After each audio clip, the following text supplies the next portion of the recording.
اینا رو میبینی آقای رنگو؟ دوستا و همسایه های من اینجا زندگی ساخته، خیلی سخت.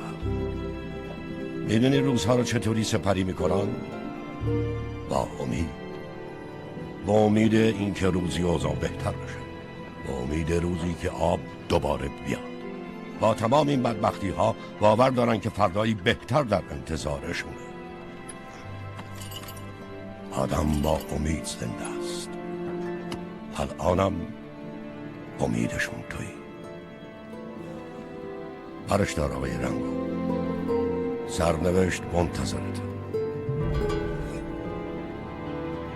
مردم باید به یه چیزی امید داشته باشه.